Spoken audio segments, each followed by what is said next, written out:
അസ്സലാമു അലൈക്കും. ബിസ്മില്ലാഹിർ റഹ്മാനിർ റഹീം. കൂട്ടുകാരെ, എല്ലാവർക്കും സുഖമല്ലേ? ഈ വീഡിയോയിൽ കാണുന്നത് ക്ലാസ് 5 ദുറൂസുൽ ഇസ്ലാം ഫസ്റ്റ് പാർട്ടിലെ മൂന്നാമത്തെ പാഠത്തിലെ തദ്രീബാത്താണ്. വീഡിയോയിലേക്ക് കിടക്കുന്നതിന് മുമ്പ് ചാനൽ ആരെങ്കിലും സബ്സ്ക്രൈബ് ചെയ്യാതെ കാണുന്നുണ്ടെങ്കിൽ ഒന്ന് സബ്സ്ക്രൈബ് ചെയ്യണം, എന്നെ സപ്പോർട്ട് ചെയ്യണം.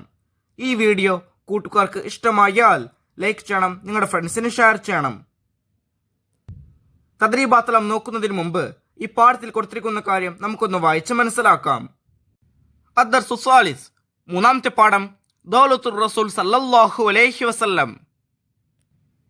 നമുക്കപ്പോ പാഠം ഒന്ന് വായിച്ചു നോക്കാം. ഒന്നാമത്തെ പാരഗ്രാഫ്. മുഹമ്മദ് നബി സല്ലല്ലാഹു അലൈഹി വസല്ലമ അല്ലാഹു തആലയുടെ അന്ത്യപ്രവാചകനാണ്. ആദം നബി അലൈഹിസ്സലാമിൽ തുടങ്ങി മുത്തുനബി സല്ലല്ലാഹു അലൈഹി വസല്ലമയിലാണ് നബി പരമ്പര അവസാനിക്കുന്നത്. ഓരോ കാലത്തും ജനങ്ങൾക്ക് നേർവഴി കാണിക്കാനും ഇസ്ലാമിക ജീവിത രീതി പഠിപ്പിക്കാനുമാണ് ഓരോ പ്രവാചകരും നിയോഗിതരായത്.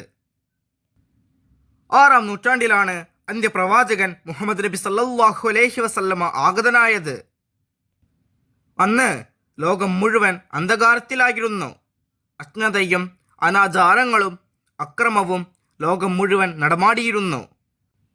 ചരിത്രകാരന്മാർ ഇരുണ്ട കാലമെന്നാണ് അക്കാലത്തെ പരിചയപ്പെടുത്തിയത്. ഈ കാലഘട്ടത്തിലാണ് നബി സല്ലല്ലാഹു അലൈഹി വസല്ലമ മക്കയിൽ ഭൂജാതനായത്. അവിടുന്ന് സൽഗുണ സമ്പന്നനും എല്ലാവർക്കും പ്രിയങ്കരനുമായിരുന്നു. 40 വയസ്സ് പൂർത്തിയായപ്പോൾ നുബുവത്ത് ലഭിച്ചു. ആദ്യം അവിടുത്തെ കുടുംബത്തിൽ ഇസ്ലാം പ്രചരിപ്പിച്ചു. പത്നി ഖദീജ ബീവി റളിയല്ലാഹു അൻഹായും മുത്തുനബി സല്ലല്ലാഹു അലൈഹി വസല്ലമയുടെ സുഹൃത്ത് അബൂബക്കർ റളിയല്ലാഹു അൻഹുവും അവിടുത്തെ സംരക്ഷണത്തിൽ കഴിഞ്ഞിരുന്ന പിതൃവ്യ പുത്രൻ അലി റളിയല്ലാഹു അൻഹുവും വളർത്തുമകൻ സെയ്ദ് ഇബ്നു ഹാരിസ റളിയല്ലാഹു അൻഹുവും ഇസ്ലാം സ്വീകരിച്ചു. പിന്നീട് രഹസ്യമായി പ്രബോധനം തുടർന്നു. അതിനുശേഷം പരസ്യ പ്രബോധനം ആരംഭിച്ചു. എതിർപ്പുകൾ ഉണ്ടായെങ്കിലും ആളുകൾ ഇസ്ലാം മതം സ്വീകരിച്ചു കൊണ്ടിരുന്നു. 53-ാം വയസ്സിൽ മദീനയിലേക്ക് ഹിജ്റ പോയി. അതോടെ ഇസ്ലാമിക ചരിത്രത്തിലെ പുതിയ അധ്യായം ആരംഭിച്ചു. മദീനയിൽ ധാരാളം ആളുകൾ ഇസ്ലാം സ്വീകരിച്ചു. അവിടെ മസ്ജിദുകൾ നിർമ്മിച്ചു. മസ്ജിദുൻ നബവി കേന്ദ്രമായി പ്രബോധനവും തർബിയത്തും നിർവഹിച്ചു. അവിടെ ഉണ്ടായിരുന്ന മുസ്ലിങ്ങളും അല്ലാത്തവരുമെല്ലാം നബി സല്ലല്ലാഹു അലൈഹി വസല്ലമയുടെ നേതൃത്വം അംഗീകരിച്ചു. എല്ലാ വിഭാഗം ആളുകളുടെ സ്വൈര്യ ജീവിതവും ക്ഷേമവും മുൻനിർത്തി മദീന കരാർ എന്ന പേരിൽ അറിയപ്പെടുന്ന നിയമസംഹിത ഉണ്ടാക്കുകയും നബി സല്ലല്ലാഹു അലൈഹി വസല്ലമ ആ സമൂഹത്തിന്റെ നേതൃത്വം ഏറ്റെടുക്കുകയും ചെയ്തു. അതോടെ മദീനയിൽ ഇസ്ലാമിക രാജ്യം പിറന്നു. അനിവാര്യ ഘട്ടങ്ങളിൽ ചില യുദ്ധങ്ങൾ ഉണ്ടാക്കി. മുസ്ലിങ്ങളുടെ അംഗസംഖ്യ ദിനംതോറും കൂടി വന്നു. ഹിജ്റയുടെ 8-ാം വർഷം വിശുദ്ധ മക്ക ഇസ്ലാമിക രാജ്യത്തിന്റെ ഭാഗമായി. അതോടെ അറേബ്യൻ ഉപദ്വീപിന്റെ നാനാ ഭാഗത്തു നിന്നും ആളുകൾ കൂട്ടം കൂട്ടമായി വന്ന് ഇസ്ലാം ആശ്ലേഷിച്ചു. ഇസ്ലാമിലേക്ക് ക്ഷണിച്ചുകൊണ്ടുള്ള നബി സല്ലല്ലാഹു അലൈഹി വസല്ലമയുടെ കത്തുകൾ ലഭിച്ചതിന്റെ ഫലമായി പല രാജാക്കന്മാരും ഇസ്ലാം സ്വീകരിച്ചു.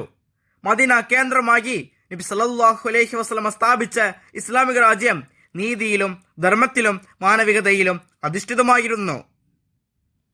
അതൊരു മാതൃകാ ഭരണകൂടമായി പരിലസിച്ചു. ലോകം ഇന്നുവരെ കണ്ടിട്ടില്ലാത്ത അതിവിശിഷ്ടമായ ഒരു നാഗരികതയുടെ തുടക്കമായിരുന്നു അത്. ഗോത്രങ്ങൾ, ജാതികൾ, നിറങ്ങൾ എന്നിങ്ങനെ പലതിൻ്റെയും പേരിൽ കലഹിച്ചിരുന്ന ഒരു സമൂഹത്തെ ഏകോദര സഹോദരന്മാരാക്കി. ശാന്തിയും സമാധാനവും സ്ഥാപിച്ചു. ഉള്ളവരും ഇല്ലാത്തവരും തമ്മിലുള്ള സാമൂഹിക അകലം ഇല്ലാതാക്കി. സമ്പന്നർ ദരിദ്രരെ സഹായിച്ചു. അവഗണിക്കപ്പെട്ടവർക്കും പരിഗണന ലഭിച്ചു. അടിമ വിമോചനം നടപ്പിൽ വരുത്തി. സ്ത്രീകൾക്ക് അവകാശങ്ങൾ നൽകുകയും അവരുടെ പദവി ഉയർത്തുകയും ചെയ്തു. അങ്ങനെ 23 വർഷം കൊണ്ട് ഒരു മാതൃകാ രാജ്യവും സമൂഹവും നബി സല്ലല്ലാഹു അലൈഹി വസല്ലമ വാർത്തെടുത്തു. അതിന്റെ അലയൊലികൾ ലോകം മുഴുവൻ ചലനങ്ങളുണ്ടാക്കി. മാനവരാശി അന്ധകാരത്തിൽ നിന്ന് വെളിച്ചത്തിന്റെ സുന്ദര ലോകത്തേക്ക് കാലെടുത്തു വെച്ചു. ഹിജ്റയുടെ 11-ാം വർഷം 63-ാം വയസ്സിൽ മുത്തുനബി സല്ലല്ലാഹു അലൈഹി വസല്ലമ മദീനയിൽ വഫാത്തായി. നബി സല്ലല്ലാഹു അലൈഹി വസല്ലമയ്ക്ക് ശേഷം തങ്ങളുടെ മാതൃക പിൻപറ്റി മുസ്ലിങ്ങൾക്ക് നേതൃത്വം നൽകി ഭരണം നടത്തിയ സ്വഹാബിമാർക്ക് അൽ ഖുലഫാ ഉർ റാഷിദൂൻ എന്ന് പറയുന്നു. അവർ അബൂബക്കർ റളിയല്ലാഹു അൻഹു, ഉമർ റളിയല്ലാഹു അൻഹു, ഉസ്മാൻ റളിയല്ലാഹു അൻഹു, അലി റളിയല്ലാഹു അൻഹു എന്നിവരാണ്. ഈ 4 പേരും ഖുറൈശികളാണ്. സ്വർഗം കൊണ്ട് സന്തോഷ വാർത്ത അറിയിക്കപ്പെട്ട സ്വഹാബികളിൽ പ്രമുഖരാണ്. നബി സല്ലല്ലാഹു അലൈഹി വസല്ലമയ്ക്ക് ശേഷം ലോകം കണ്ട ഏറ്റവും ഉത്തമമായ ഭരണം ഈ 4 ഖലീഫമാരുടേതാണ്. അത് 30 കൊല്ലത്തോളം നീണ്ടുനിന്നു. തഖ്വ, നീതി, ലളിത ജീവിതം, വിനയം, ജനസേവനം മുതലായ സൽഗുണങ്ങളിൽ അവർ 4 പേരും ലോകത്തിന് മാതൃകയാണ്. ദീനി കാര്യങ്ങളിൽ അവർ സൂക്ഷ്മത പുലർത്തി. വിശ്വാസത്തിലോ ആചാരത്തിലോ അളവ് വിട്ടുവീഴ്ച ചെയ്തില്ല. നബി സല്ലല്ലാഹു അലൈഹി വസല്ലമ അരുളി, ഫഅലൈക്കും ബിസുന്നതി വസുന്നതിൽ ഖുലഫാഇർ റാഷിദീനൽ മഹ്ദിയീന മിൻ ബഅദി. നിങ്ങൾ എൻ്റെ ചര്യയും എൻ്റെ ശേഷം വരുന്ന പ്രത്യേക മാർഗദർശനം ലഭിച്ച ഖുലഫാ റാഷിദൂനയുടെ ചര്യയും മുറുകെ പിടിക്കുക. കൂട്ടുകാർക്ക് ഈ പാഠം വായിച്ചത് മനസ്സിലാകില്ലേ? ഈ പാഠത്തിന്റെ അവസാനത്തിൽ ഒരു ബോക്സ് കൊടുത്തിരിക്കുന്നു. അൽ മദീനത്തുൽ മുനവ്വറത്തു ആസിമത്തുൽ ഇസ്ലാം. ഇതിന്റെ അർത്ഥം പരിശുദ്ധ മദീന ഇസ്ലാമിന്റെ തലസ്ഥാനം. നമുക്കിനി ഈ പാഠത്തിന്റെ തദ്രീബാത്ത് നോക്കാം. തദ്രീബാത്തിൽ ഒന്നാമത്തെ പ്രവർത്തനം നഖ്റഉ വനഫ്ഹം. ഇവിടെ കൊടുത്തിരിക്കുന്നത് വായിച്ച് മനസ്സിലാക്കണം. നുബൂവത്ത് പ്രവാചകത്വം, ദഅവത്ത് പ്രബോധനം, തൊബഖ ജാതി, അഫ്വാജ് കൂട്ടങ്ങൾ, സലാം സമാധാനം, ലൗൻ നിറം, ഗനിയുൻ സമ്പന്നൻ, ഫഖീർ ദരിദ്രൻ, റിസാല കത്ത്, ഖലീഫ പ്രതിനിധി, ഹലാറ നാഗരികത, ഖുദുവ മാതൃക, ഖബീല ഗോത്രം, അൽ ഖുലഫാ ഉർ റാഷിദൂൻ സച്ചരിതരായ ഖലീഫമാർ, ഖാതിബുർ റുസുൽ അന്ത്യപ്രവാചകൻ, സിൽസിലത്തുൽ അംബിയാ നബി പരമ്പര, ദൗലത്തുൽ ഇസ്ലാം ഇസ്ലാമിക രാജ്യം, അൽ അഹദുൽ ജാഹിലിയ്യ് അജ്ഞാനകാലം. തദ്രീബാത്തിൽ രണ്ടാമത്തെ പ്രവർത്തനം നുജീബ്. 1. നബി സല്ലല്ലാഹു അലൈഹി വസല്ലമയുടെ പ്രബോധനകാലം എത്ര? ഉത്തരം 23 വർഷം. 2. ആരാണ് അൽ ഖുലഫാ ഉർ റാഷിദൂൻ? ഉത്തരം നബി സല്ലല്ലാഹു അലൈഹി വസല്ലമയ്ക്ക് ശേഷം തങ്ങളുടെ മാതൃക പിൻപറ്റി മുസ്ലിങ്ങൾക്ക് നേതൃത്വം നൽകി ഭരണം നടത്തിയ സ്വഹാബിമാരാണ് ഖുലഫാ ഉർ റാഷിദൂൻ. 3. നബി സല്ലല്ലാഹു അലൈഹി വസല്ലമ മദീന കേന്ദ്രമാക്കി സ്ഥാപിച്ച ഭരണകൂടത്തിന്റെ പ്രത്യേകതകൾ എന്തെല്ലാം? ഗോത്രങ്ങൾ, ജാതികൾ, നിറങ്ങൾ എന്നിങ്ങനെ പലതിൻ്റെയും പേരിൽ കലഹിച്ചിരുന്ന ഒരു സമൂഹത്തെ ഏകോദര സഹോദരന്മാരാക്കി. ശാന്തിയും സമാധാനവും സ്ഥാപിച്ചു. ഉള്ളവരും ഇല്ലാത്തവരും തമ്മിലുള്ള സാമൂഹിക അകലം ഇല്ലാതാക്കി. സമ്പന്നർ ദരിദ്രരെ സഹായിച്ചു. അവഗണിക്കപ്പെട്ടവർക്കും പരിഗണന ലഭിച്ചു. അടിമ വിമോചനം നടപ്പിൽ വരുത്തി. സ്ത്രീകൾക്ക് അവകാശങ്ങൾ നൽകുകയും അവരുടെ പദവി ഉയർത്തുകയും ചെയ്തു. 4ാമത്തെ ചോദ്യം, മാഹിയ ആസിമത്തുൽ ഇസ്ലാം? ഉത്തരം അൽ മദീനത്തുൽ മുനവ്വറത്തു ആസിമത്തുൽ ഇസ്ലാം. 5. സച്ചരിതരായ ഖലീഫമാരുടെ പ്രത്യേകതകൾ എന്തെല്ലാം? ഉത്തരം ഖുലഫാ ഉർ റാഷിദുകൾ 4 പേരും ഖുറൈശികളാണ്. സ്വർഗം കൊണ്ട് സന്തോഷ വാർത്ത അറിയിക്കപ്പെട്ട സ്വഹാബികളിൽ പ്രമുഖരാണ്. നബി സല്ലല്ലാഹു അലൈഹി വസല്ലമയ്ക്ക് ശേഷം ലോകം കണ്ട ഏറ്റവും ഉത്തമമായ ഭരണം ഈ 4 ഖലീഫമാരുടേതാണ്. 6. ഖുലഫാ ഉർ റാഷിദുനെ കുറിച്ച് നബി സല്ലല്ലാഹു അലൈഹി വസല്ലമ എന്തു പറഞ്ഞു? ഉത്തരം നിങ്ങൾ എൻ്റെ ചര്യയും എൻ്റെ ശേഷം വരുന്ന പ്രത്യേക മാർഗദർശനം ലഭിച്ച ഖുലഫാ റാഷിദൂനയുടെ ചര്യയും മുറുകെ പിടിക്കുക. തദ്രീബാത്തിൽ 3ാമത്തെ പ്രവർത്തനം നസിൽ. യോജിച്ചവ പരസ്പരം ചേർക്കാനുള്ളതാണ്. 1. മുത്തുനബി സല്ലല്ലാഹു അലൈഹി വസല്ലമയ്ക്ക് പ്രവാചകത്വം ലഭിച്ചു. 2. മദീനയിലേക്ക് ഹിജ്റ പോയി. 3. ഫത്ഹു മക്ക ഉണ്ടായി. 4. നബി സല്ലല്ലാഹു അലൈഹി വസല്ലമ വഫാത്തായി. 5. നബി സല്ലല്ലാഹു അലൈഹി വസല്ലമ ജനിച്ചു. ഇപ്പുറത്തു നോക്കുകയെ ഹിജ്റയുടെ 11ാം വർഷം, ബി ഹിജ്റയുടെ 13 വർഷം മുമ്പ്, സി ഹിജ്റയുടെ 53 വർഷം മുമ്പ്, ഡി ഹിജ്റയുടെ 8ാം വർഷം, ഇ വഫാത്തിന്റെ 10 വർഷം മുമ്പ്. നമുക്കപ്പോൾ ഓരോന്നും യോജിപ്പിക്കാം. 1. മുത്തുനബി സല്ലല്ലാഹു അലൈഹി വസല്ലമയ്ക്ക് പ്രവാചകത്വം ലഭിച്ചു. അതിന് ശരിയായത് ഓപ്ഷൻ ബി, ഹിജ്റയുടെ 13 വർഷം മുമ്പ്. നമുക്കപ്പോൾ ഇതിൽ നിന്ന് തന്നെ മനസ്സിലാക്കാൻ സാധിക്കും, നബി സല്ലല്ലാഹു അലൈഹി വസല്ലമ 53-ാം വയസ്സിൽ ഹിജ്റ പോയി, 13 വർഷം മുമ്പ്. അപ്പോൾ ഏത് വയസ്സിലാണ് നബി സല്ലല്ലാഹു അലൈഹി വസല്ലമയ്ക്ക് പ്രവാചകത്വം ലഭിച്ചത്? 40-ാം വയസ്സിൽ. ഇനി 2, മദീനയിലേക്ക് ഹിജ്റ പോയി. അതിന് ശരിയായത് ഓപ്ഷൻ ഇ, വഫാത്തിൻ്റെ 10 വർഷം മുമ്പ്. നബി സല്ലല്ലാഹു അലൈഹി വസല്ലമ 63-ാം വയസ്സിൽ വഫാത്തായി. അതിൻ്റെ 10 വർഷം മുമ്പ്, 53. നബി സല്ലല്ലാഹു അലൈഹി വസല്ലമ 53-ാം വയസ്സിലാണ് മദീനയിലേക്ക് ഹിജ്റ പോയത്. 3, ഫത്ഹ് മക്ക ഉണ്ടായി. അതിന് ശരിയായത് ഓപ്ഷൻ ഡി, ഹിജ്റയുടെ 8-ാം വർഷം. 4, നബി സല്ലല്ലാഹു അലൈഹി വസല്ലമ വഫാത്തായി. അതിന് ശരിയായത് ഓപ്ഷൻ എ, ഹിജ്റയുടെ 11-ാം വർഷം. 5, നബി സല്ലല്ലാഹു അലൈഹി വസല്ലമ ജനിച്ചു. അതിന് ശരിയായത് ഓപ്ഷൻ സി, ഹിജ്റയുടെ 53 വർഷം മുമ്പ്. തദ്രീബാത്തിൽ 4-ാമത്തെ പ്രവർത്തനം നംല ഉൽ ഫറാഗ്, വിട്ട ഭാഗം പൂരിപ്പിക്കാനുള്ളതാണ്. 1, നബി സല്ലല്ലാഹു അലൈഹി വസല്ലമയ്ക്ക് ഡാഷ് വയസ്സ് പൂർത്തിയായപ്പോൾ നുബുവത്ത് ലഭിച്ചു. ആ വരിയിൽ പൂരിപ്പിക്കേണ്ടത് 40. നബി സല്ലല്ലാഹു അലൈഹി വസല്ലമയ്ക്ക് 40 വയസ്സ് പൂർത്തിയായപ്പോൾ നുബുവത്ത് ലഭിച്ചു. 2, നബി സല്ലല്ലാഹു അലൈഹി വസല്ലമ ഡാഷ് വയസ്സിൽ മദീനയിലേക്ക് ഹിജ്റ പോയി. ആ വരിയിൽ പൂരിപ്പിക്കേണ്ടത് 53-ാം. നബി സല്ലല്ലാഹു അലൈഹി വസല്ലമ 53-ാം വയസ്സിൽ മദീനയിലേക്ക് ഹിജ്റ പോയി.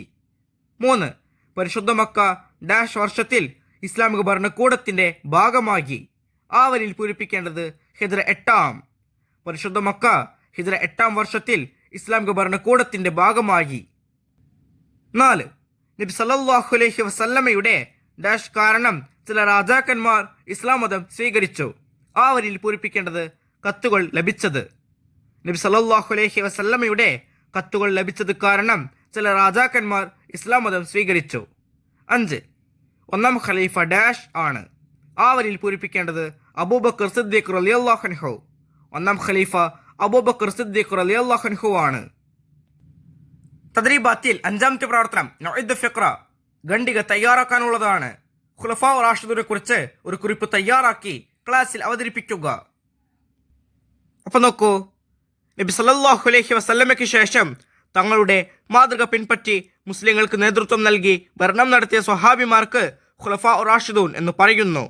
അവർ അബൂബക്കർ റളിയല്ലാഹു അൻഹു, ഉമർ റളിയല്ലാഹു അൻഹു, ഉസ്മാൻ റളിയല്ലാഹു അൻഹു, അലി റളിയല്ലാഹു അൻഹു എന്നിവരാണ്. ഈ 4 പേരും ഖുറൈശികളാണ്. സ്വർഗം കൊണ്ട് സന്തോഷ വാർത്ത അറിയിക്കപ്പെട്ട സ്വഹാബികളിൽ പ്രമുഖരാണ്. നബി സല്ലല്ലാഹു അലൈഹി വസല്ലമയ്ക്ക് ശേഷം ലോകം കണ്ട ഏറ്റവും ഉത്തമമായ ഭരണം ഈ 4 ഖലീഫമാരുടേതാണ്. അത് 30 കൊല്ലത്തോളം നീണ്ടുനിന്നു. തഖ്വ, നീതി, ലളിത ജീവിതം, വിനയം, ജനസേവനം മുതലായ സൽഗുണങ്ങളിൽ അവർ 4 പേരും ലോകത്തിന് മാതൃകയാണ്. ദീനീ കാര്യങ്ങളിൽ അവർ സൂക്ഷ്മത പുലർത്തി. വിശ്വാസത്തിലോ ആചാരത്തിലോ അളവ് വിട്ടുവീഴ്ച ചെയ്തില്ല. തദ്രീബാത്തിൽ 6-ാമത്തെ പ്രവർത്തനം തഖ്സീസ്, നബി സല്ലല്ലാഹു അലൈഹി വസല്ലമയുടെ ജീവിതത്തിലെ പ്രധാന സംഭവങ്ങൾ പട്ടികയാക്കി എഴുതുക. നമുക്ക് എഴുതാം. ഇപ്പോൾ നോക്കൂ. 1, ക്രിസ്തുവർഷം 571 ഏപ്രിൽ 21 റബീഉൽ അവ്വൽ 12 അന്ത്യപ്രവാചകൻ മുഹമ്മദ് നബി സല്ലല്ലാഹു അലൈഹി വസല്ലമ ജനിച്ചു. അടുത്ത പോയിന്റ്, നബി സല്ലല്ലാഹു അലൈഹി വസല്ലമയുടെ ജനനത്തിന് മുമ്പ് തന്നെ പിതാവ് അബ്ദുള്ള മരണപ്പെട്ടു. അടുത്തത്, നബി സല്ലല്ലാഹു അലൈഹി വസല്ലമയ്ക്ക് 6 വയസ്സ് പ്രായമുള്ളപ്പോൾ മാതാവ് ആമിന ബീവി വഫാത്തായി. അടുത്തത്, പിതാമഹൻ അബ്ദുൽ മുത്തലിബ് നബി സല്ലല്ലാഹു അലൈഹി വസല്ലമയുടെ സംരക്ഷണം ഏറ്റെടുത്തു. അടുത്തത്, നബി സല്ലല്ലാഹു അലൈഹി വസല്ലമയ്ക്ക് 8 വയസ്സ് പ്രായമുള്ളപ്പോൾ പിതാമഹനും സംരക്ഷകനുമായ അബ്ദുൽ മുത്തലിബ് മരണപ്പെട്ടു. അടുത്തത്, നബി സല്ലല്ലാഹു അലൈഹി വസല്ലമയുടെ സംരക്ഷണം പിതൃവ്യനായ അബൂ ത്വാലിബ് ഏറ്റെടുത്തു. അടുത്തത്, അബൂ ത്വാലിബ് നബി സല്ലല്ലാഹു അലൈഹി വസല്ലമയെ സ്വന്തം സന്താനങ്ങളെക്കാൾ സ്നേഹിച്ചു. അദ്ദേഹത്തിൻ്റെ കൂടെ കച്ചവട യാത്രകൾ നബി സല്ലല്ലാഹു അലൈഹി വസല്ലമ നടത്തി. അടുത്തത്, 12 വയസ്സ് പൂർത്തിയായപ്പോൾ ഷാമിലേക്ക് 1-ാമത്തെ കച്ചവട യാത്ര നടത്തി. അത് പിതൃവ്യൻ അബൂ ത്വാലിബിന്റെ കൂടെയായിരുന്നു. അടുത്തത്, നബി സല്ലല്ലാഹു അലൈഹി വസല്ലമയുടെ 25-ാം വയസ്സിലായിരുന്നു രണ്ടാം യാത്ര. അത് ഖദീജ ബീവിയുടെ കച്ചവട ചരക്കുകളുമായിട്ടായിരുന്നു. അടുത്തത്, നബി സല്ലല്ലാഹു അലൈഹി വസല്ലമയുടെ സത്യസന്ധതയും വിശ്വസ്തതയും തിരിച്ചറിഞ്ഞ ഖദീജ ബീവി നബി സല്ലല്ലാഹു അലൈഹി വസല്ലമയെ വിവാഹം ചെയ്തു. അടുത്ത പോയിന്റ്, നബി സല്ലല്ലാഹു അലൈഹി വസല്ലമയ്ക്ക് 35 വയസ്സായപ്പോൾ ഖുറൈശികൾ കഅബ പുനർനിർമ്മാണം നടത്തി. അടുത്തത്, 40 വയസ്സായപ്പോൾ നബി സല്ലല്ലാഹു അലൈഹി വസല്ലമയ്ക്ക് നുബുവത്ത് ലഭിച്ചു. അടുത്തത്, പിന്നീട് അള്ളാഹുവിന്റെ കൽപ്പന പ്രകാരം നബി സല്ലല്ലാഹു അലൈഹി വസല്ലമ മതപ്രബോധനം ആരംഭിച്ചു. അടുത്ത പോയിന്റ്, പ്രബോധനവുമായി മുന്നോട്ടു പോകുന്നതിനിടയിൽ നിരവധി പേർ ഇസ്ലാം സ്വീകരിക്കുകയും തദവസരത്തിൽ ശത്രുക്കൾ കഠിനമായ മർദ്ദനമുറകൾ പ്രാവർത്തികമാക്കുകയും ചെയ്തു. അടുത്തത്, നുബുവത്തിന്റെ 10-ാം വർഷം നബി സല്ലല്ലാഹു അലൈഹി വസല്ലമയുടെ പിതൃവ്യൻ അബൂ ത്വാലിബ് മരണപ്പെട്ടു. 3 ദിവസങ്ങൾക്ക് ശേഷം പ്രിയപത്നി ഖദീജ റളിയല്ലാഹു അൻഹയും വഫാത്തായി. ഇവരുടെ മരണത്തോടു കൂടി നബി സല്ലല്ലാഹു അലൈഹി വസല്ലമയ്ക്ക് ശത്രുമർദ്ദനം ശക്തി പ്രാപിച്ചു. അടുത്തത്, ശത്രുക്കളുടെ മർദ്ദനം കൂടിയപ്പോൾ നബി സല്ലല്ലാഹു അലൈഹി വസല്ലമ അള്ളാഹുവിന്റെ കൽപ്പന പ്രകാരം 53-ാം വയസ്സിൽ മദീനയിലേക്ക് ഹിജ്റ പോയി. കൂടെ സിദ്ദീഖ് റളിയല്ലാഹു അൻഹുവും ഉണ്ടായിരുന്നു. അടുത്ത പോയിന്റ്, നുബുവത്തിന്റെ 13-ാം വർഷം മസ്ജിദുൻ നബവി നിൽക്കുന്ന സ്ഥലത്ത് ഒട്ടകം മുട്ടുകുത്തുകയും അവിടെ മസ്ജിദുൻ നബവി നിർമ്മിക്കുകയും ചെയ്തു. ഹിജ്റ 2-ാം വർഷം ബദ്ർ യുദ്ധവും 3-ാം വർഷം ഉഹുദും 5-ാം വർഷം ഖന്തഖ് തുടങ്ങിയ പ്രധാനപ്പെട്ട യുദ്ധങ്ങൾ അരങ്ങേറി. ഹിജ്റ 8-ാം വർഷം ഫത്ഹു മക്ക ഉണ്ടായി. മക്ക നിവാസികൾ കൂട്ടം കൂട്ടമായി ഇസ്ലാം സ്വീകരിച്ചു. ഹിജ്റ 10-ാം വർഷം ഹജ്ജ് നിർവഹിക്കുന്നതിന് നബി സല്ലല്ലാഹു അലൈഹി വസല്ലമ മക്കയിലേക്ക് പുറപ്പെട്ടു. അവിടെ വെച്ച് നബി സല്ലല്ലാഹു അലൈഹി വസല്ലമ സുദീർഘമായ ഒരു പ്രസംഗം നടത്തി. ഇതാണ് ഹജ്ജത്തുൽ വദാ. അടുത്ത പോയിന്റ്, സഫർ മാസ അവസാനം നബി സല്ലല്ലാഹു അലൈഹി വസല്ലമയ്ക്ക് പണി ബാധിച്ചു. അടുത്ത പോയിന്റ്, ഹിജ്റ 11-ാം വർഷം റബീഉൽ അവ്വൽ 12 നബി സല്ലല്ലാഹു അലൈഹി വസല്ലമ ഈ ലോകത്തു നിന്നും യാത്രയായി. കൂട്ടുകാർക്ക് ഈ പാഠവും ഈ പാഠത്തിന്റെ തദ്രീബാത്തും മനസ്സിലാകില്ലേ? ഇൻഷാ അല്ലാഹ് അടുത്തൊരു വീഡിയോയുമായി നമുക്ക് വീണ്ടും കാണാം. അപ്പോൾ എല്ലാവർക്കും ഒരിക്കൽ കൂടി അസ്സലാമു അലൈക്കും വറഹ്മത്തുള്ളാഹി തആല വബറകാതുഹു.